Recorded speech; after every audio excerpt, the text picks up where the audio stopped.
दोस्तों एक अंशु नाम का लड़का होता है जिसकी उम्र 19 साल होती है। अपनी भाभी के कहने पर दोस्तों होली का त्योहार मनाने के लिए वह अपनी भाभी की बहन को अपने ही घर होली खेलने के लिए बुला लाता है। और आप तो जानते ही हैं कि होली के पर्व पर जितने भी युवक होते हैं खूब शराब पीते हैं, खूब भांग खाते हैं और दोस्तों हर घर में हर मोहल्ले में भांग घोटवाई जाती है और सब लोग पीते हैं और होली का त्योहार मनाते हैं। और इसी होली के त्योहार में दोस्तों यह जो अंशु होता है यह अपने घर में भी भांग घोटवाता है और सब लोगों को भांग पिलाता है और अपनी भाभी की बहन को भी वह खूब भांग पिला देता है। और जब घर में कोई नहीं होता और अपनी भाभी को बहन को देखता है कि वह खूब नशे में है, वह अपने भाई के बेड पर ही उसे उठा ले जाता है और उसके साथ दोस्तों एक ऐसी घटना को अंजाम देता है जिसे जानकर आप भी काफी हैरान हो जाएंगे। और जब तो इसका खुलासा होता है तब दोस्तों आपको भी जानकर काफी हैरानी होगी। तो आइए जानते हैं इसको एक कहानी के माध्यम से। दोस्तों यह सच्ची घटना है बिहार के एक छोटे से गांव की, जहां पर श्यामलाल नाम का एक आदमी जिसकी उम्र 35 साल होती है। दोस्तों इसके माता पिता नहीं होते, इसके माता पिता बचपन में ही खत्म हो जाते हैं। और जो इसकी पत्नी होती है उसका नाम प्रीति होता है जिसकी उम्र दोस्तों 30 साल होती है। और इनका एक छोटा भाई होता है जिसका नाम अंशु होता है जिसकी उम्र 19 साल होती है। और बड़ा ही छोटा परिवार था और बड़ा ही खुशहाल तरीके से ये लोग अपना जीवन व्यापन किया करते थे। इधर होली का त्योहार जब नजदीक आता है, प्रीति होती है वह अपने देवर अंशु से कहती है कि अंशु घर पर वैसे भी कोई नहीं है, तुम ऐसा करो मेरी जो छोटी बहन है जिसका नाम मुस्कान है उसको तुम अपने यहाँ बुला लाओ और उसी के साथ फिर होली खेलने में मजा आएगा। जब अंशु अपने भाभी के मुंह से ऐसी बातों को सुनता है तो वह भी बहुत खुश हो जाता है, क्योंकि जो उनकी भाभी की बहन थी वह बेहद ही खूबसूरत थी और कक्षा 11वीं में वह पढ़ रही होती है। अंशु पहले से ही अपने भाभी की बहन पर लट्टू हुआ करता था, उसे पटाने की कोशिश करता और वह पहले से भी सोच रखा था कि मैं अपने भाभी की बहन से ही शादी करूंगा। जब अंशु की भाभी उसे कह देती है कि जाओ मेरी बहन को बुला लाओ, तब अंशु जो होता है वह तुरंत ही बाइक स्टार्ट करता है और अपने भाई की ससुराल पहुंच जाता है। वहां जब दोस्तों मुस्कान को देखता है तो बेहद खुश होता है। मुस्कान भी अंशु को देखकर काफी खुश हो जाती है। जो अंशु और मुस्कान थे वह भी एक दूसरे को पसंद करते थे। जब अंशु जाता है तब वह कहता है आपकी बहन ने आपको बुलाया है, आपकी बार होली तो आपको हमारे साथ ही खेलनी पड़ेगी। इधर मुस्कान होती है वह तुरंत ही तैयारी बनाती है और अंशु के साथ दोस्तों वह चल देती है। इधर जब रास्ते में अंशु आता है तब अपनी भाभी की बहन को दोस्तों वह प्रपोज करता है, लेकिन वह कहती है कि अभी हमारी उम्र ही क्या है, अभी तो मैं कक्षा 11वीं में पढ़ रही हूँ, समय आने दो, मैं तुमसे ही शादी करूंगी। मैं वैसे भी तुमको लाइक करती हूँ, लेकिन ऐसा अभी हमारे बीच में कुछ नहीं होगा। लेकिन जो अंशु होता है वह बहुत ही उतावला होता है, उसको बहुत प्रेशर बनाता है, लेकिन वह कहती है कि अभी कुछ नहीं होगा, जब तक घर वाले हमारी शादी के बारे में एग्री नहीं हो जाएंगे, परमिशन नहीं दे देंगे, तब तक हम लोग ऐसा कुछ नहीं करेंगे, ना ही तुम कोई गलत कदम उठाओगे। और इधर अंशु जो होता है वह अपनी भाभी की बहन को लेकर घर आता है। जब घर आ जाता है इधर होली की तैयारियां शुरू हो जाती है और तभी जो अंशु होता है वह एक दिमाग लगाता है कि क्यों ना मैं भी अब की बार घर में भांग घोटवाऊं और भांग के नशे में ही जो मुस्कान है उसके साथ कुछ करने का शायद मुझे मौका मिल जाए। और इधर दोस्तों फिर वह भांग की व्यवस्था करता है और होली पर ही वह भांग घोटवाता है और अपने घर में जितने भी उसके भाई और भाभी होते हैं और अपने मोहल्ले वालों को भी वह सबको भांग पिलाता है। इधर शाम का 4 बजे का जब समय हो जाता है, जब औरतें इधर उधर होली खेलने के लिए जाने लगती हैं, तभी दोस्तों जो अंशु होता है वह अपनी भाभी की बहन को भी वह खूब ढेर सारी भांग पिलाता है और वह इतने नशे में हो जाती है कि वह दोस्तों कहीं नहीं जाती, घर में ही अकेली बैठी रहती है। और उसी का जो अंशु होता है वह फायदा उठाता है, देखता है कि उसके जो भैया और भाभी हैं वह घर पर नहीं है, वह दूसरे के घर पर होली खेलने गए हैं। तभी जो अंशु होता है वह मुस्कान के पास जाता है और उससे कुछ बातें करने लगता है।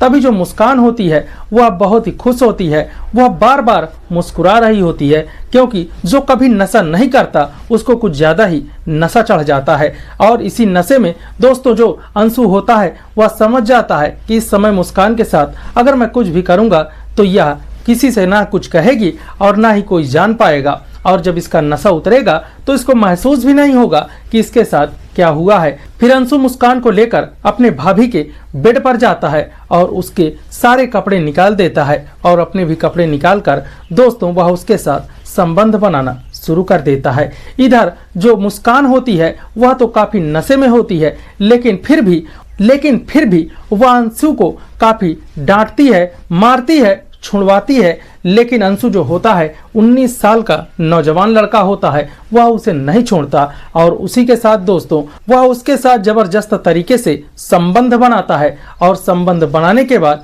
जो अंशु होता है वह उसे छोड़ देता है और कपड़े पहनाता है, लेकिन वह बेसुध हालत में वहीं पड़ी हुई होती है। यह जो अंशु होता है इसको नशे में कुछ समझ में नहीं आता कि मैंने इसके साथ कैसा किया है, कैसे संबंध बनाया है। दोस्तों वह जो लड़की होती है, मुस्कान होती है, उसने अपने जीवन काल में कभी संबंध नहीं बनाया था और पहली बार ही अंशु ने उसके साथ जब संबंध बनाया दोस्तों उसको काफी ब्लीडिंग होने लगी और वह बेड से उठ ही नहीं पा रही थी। अंशु जब देखता है, जब कपड़े पहनाता है, तब देखता है कि इसको तो काफी ब्लड निकल रहा है, अब ये करे तो क्या करे। इधर अंशु काफी घबरा जाता है और अपनी जो भाभी की बहन मुस्कान होती है उसको मुंह धुलाता है और कहता है कि तुम ठीक तो हो, लेकिन वह रोने के सिवा कुछ कर ही नहीं रही थी और वह कह रही थी कि अंशु तुमने मेरे साथ बहुत गलत किया, मैं तुमसे प्यार करती थी और कहती थी कि मैं तुम्ही से शादी करूंगी, लेकिन तुमने मेरे साथ जबरदस्ती की। दोस्तों फिर जो अंशु के भाई होते हैं और भाभी होती हैं, जब वह आते हैं दोस्तों इन लोगों का जो भांग का नशा होता है वह बिल्कुल ही उतर जाता है और देखकर दोस्तों फिर काफी उन्हें समझाने लगते हैं। श्यामलाल होते हैं, वह अपने भाई को काफी डांटता है और कहता है कि हम लोग जानते थे कि तुम इससे प्यार करते हो, इसी से शादी करना चाहते हो, लेकिन तुम्हें उसे नशा देकर ये सब नहीं करना चाहिए। दोस्तों फिर जो अंशु की भाभी होती है वह भी अब परेशान हो जाती है। वह भी सोचती है कि कहां से मैं अपनी बहन को अपने घर बुला लिया। और इधर जो अंशु होता है कहता है भाभी आप परेशान मत होइए, मैं हमेशा ही इसका ख्याल रखूंगा, आप मेरे साथ इसकी शादी कर दीजिए। दोस्तों ऐसे माहौल में जो अंशु होता है उससे शादी करने के लिए ही परेशान होता है, लेकिन जो उसके भाई होते हैं वह उसे डांटते मारते हैं, दवा खिलाते हैं। दोस्तों दवा करवाने के बाद थोड़ा सा ठीक होती है और तब दोस्तों जब मुस्कान ठीक हो जाती है और ठीक होने के बाद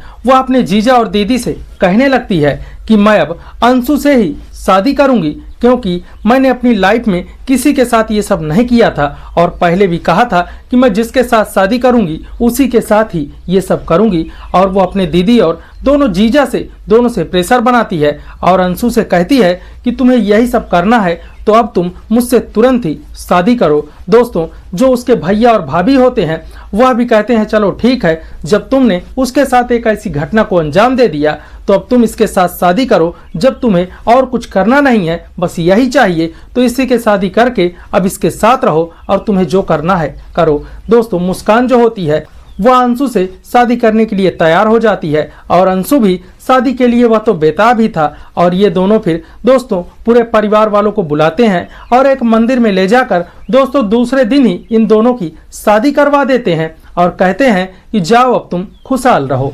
दोस्तों यह थी एक छोटी सी घटना। दोस्तों आपको यह घटना कैसी लगी, आपकी जो भी राय हो हमें जरूर दीजिएगा।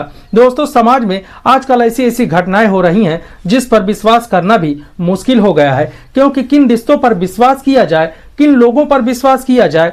आज जिन लोगों पर हम विश्वास करते हैं वही दोस्तों जिसके बारे में हम कल्पना भी नहीं कर सकते, वही एक ऐसी घटना को अंजाम दे देते हैं जिसके बारे में कोई सोच ही नहीं सकता। अब दोस्तों उसकी जो भाभी होती है वह अब तो अपने बहन को दोस्तों घर में बुलाती है दोस्तों कि घर खुशियों से महक उठे, चहक उठे। लेकिन दोस्तों उसको क्या पता था कि उसी का जो देवर है वह उसी की बहन पर लट्टू है। और दोस्तों अब क्या हो गया, अब जो प्रीति होती है दोस्तों वह अपनी बहन की और दोस्तों अपने देवर के साथ वह शादी करा देती है और इन दोनों को अलग कर देती है कि अब तुम जाओ अपना जीवन इसी तरह बिताओ, अब तुम्हें जो करना है वो करो, हम तो तुम्हारे अच्छे के लिए ही सोच रहे थे कि कुछ कर लो तब तुम्हारी हम शादी कर देंगे जिससे तुम्हारा जीवन आने वाला वह खुशहाल रहेगा। लेकिन तुम्हें अभी किसी और चीज की जरूरत है, कुछ कमाने धमाने की जो चिंता नहीं है, आगे की भविष्य की चिंता नहीं है, अभी तुम्हें किसी और चीज की जो जरूरत है उसे ही तुम पूरी करो।